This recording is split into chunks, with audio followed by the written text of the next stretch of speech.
Hello Prakash Raj గారు. ఈరోజు ఉదయం పవన్ కళ్యాణ్ గారిని ఉద్దేశించి మీరు చేసిన ట్వీట్ చూసా. మనసు చివుక్కుమంది.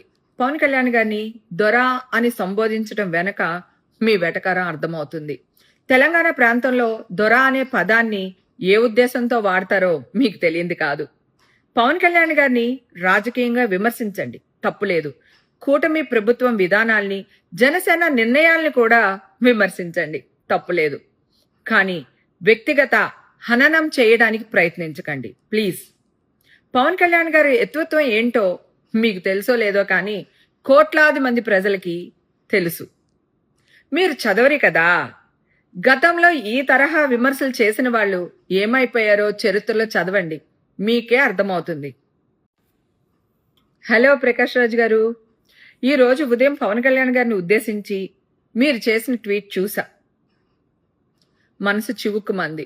పవన్ కళ్యాణ్ గారిని దొర అని సంబోధించడం వెనక మీ వెటకారం అర్థమవుతుంది. తెలంగాణ ప్రాంతంలో దొర అనే పదాన్ని ఏ ఉద్దేశంతో వాడతారో మీకు తెలియంది కాదు. పవన్ కళ్యాణ్ గారిని రాజకీయంగా విమర్శించండి, తప్పులేదు. కూటమి ప్రభుత్వం విధానాల్ని, జనసేన నిర్ణయాల్ని కూడా విమర్శించండి, తప్పులేదు. కానీ వ్యక్తిగత హననం చేయడానికి ప్రయత్నించకండి ప్లీజ్.